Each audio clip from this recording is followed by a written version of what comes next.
Actually দেখেন ওই আমাদের ভাইস প্রেসিডেন্টের ভিজিট আছে, এর জন্য আমাদের যে সাইডে যারা আনঅথরাইজ পার্কিং আছে ওদের চেক করার জন্য অ্যাকচুয়ালি দুদিন ধরে মাইকিং হচ্ছে, তবু ওরা এইসব কানে দিচ্ছে না। সুতরাং আমরা কী করবো, নেক্সট কোর্স অফ অ্যাকশনে আমাদেরকে যেতে লাগবে।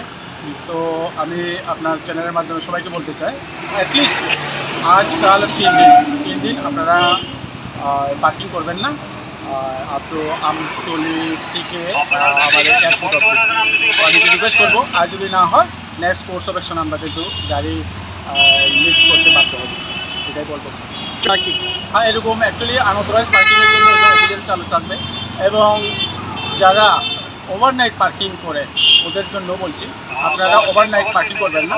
অ্যাকচুয়ালি যেগুলো পার্কিং এরিয়া অথরাইজ পার্কিং, ওগুলো যেগুলো পার্ক করার জন্য মনে করেন আধা ঘন্টা বা 15-20 মিনিট যারা বাজার করতে আসবে ওরা রাখবে। কিন্তু আমাদের এখানে কি হয়, ওভারনাইট পার্কিং রেখে দেয়, যে কারণে গাড়ি আছে কিন্তু ওনাদের পার্কিং নেই। তো ওদেরকে বলবো আপনারা ওভারনাইট পার্কিং করবেন না, এগুলো কিন্তু সবসময় জারি থাকবে এবং আমরা উঠিয়ে নেব গাড়িগুলো।